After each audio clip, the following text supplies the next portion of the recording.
भूतिया हवेली का रहस्य से रात का अंधेरा घना हो चुका था।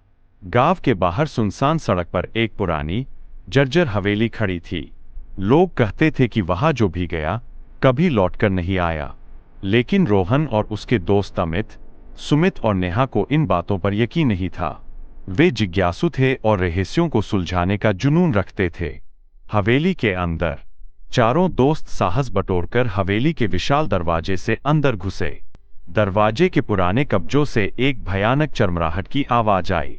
अंदर घना अंधेरा था, दीवारों पर मकड़ियों के जाले लटके हुए थे और हर कोने से सड़ांध भरी हवा आ रही थी। जैसे ही वे आगे बढ़े, अचानक एक जोरदार आवाज आई, कौन है यहाँ? चारों सन्न रह गए। उनके दिल जोर जोर से धड़कने लगे। अमित ने अपनी टॉर्च जलाई, लेकिन उसी समय हवा का एक तेज झोंका आया और टॉर्च बंद हो गई। छायाएं और फुसफुसाहट। नेहा ने दरवाजे की ओर देखा तो वह बंद हो चुका था। सुमित को ऐसा महसूस हुआ जैसे कोई उसके कंधे पर हाथ रख रहा हो।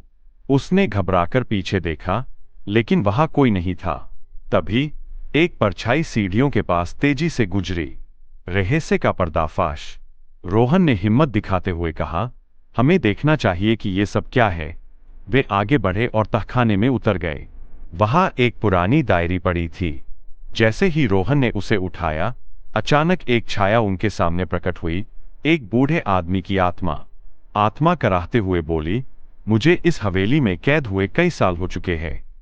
यह हवेली मेरे पूर्वजों की थी, लेकिन मेरे साथ धोखा हुआ। डायरी में लिखा था कि हवेली के तहखाने में एक गुप्त दरवाजा है, जिसके पीछे आत्मा का अंतिम संस्कार करने की विधि छिपी थी।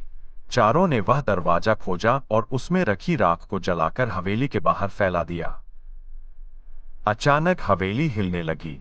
दरवाजे अपने आप खुल गए, हवेली की दीवारें कंपन करने लगी और वह आत्मा रोशनी में बदलकर आकाश में विलीन हो गई। हवेली के अंदर की सारी भयानक आवाजें अचानक शांत हो गईं। अगले दिन गांव के लोगों ने जब यह सुना तो वे चौंक गए। हवेली, जो सालों से डरावनी और रहस्यमय बनी हुई थी, अब एक सामान्य खंडहर बन चुकी थी। रोहन और उसके दोस्तों ने एक पुराने रहस्य से पर्दा उठाकर गांव को एक डरावने साए से मुक्त कर दिया था। लेकिन क्या हवेली में सच में कोई और आत्मा बची थी, या फिर यह सब कुछ महज एक शुरुआत थी? कहानी का अंत, या शायद नहीं।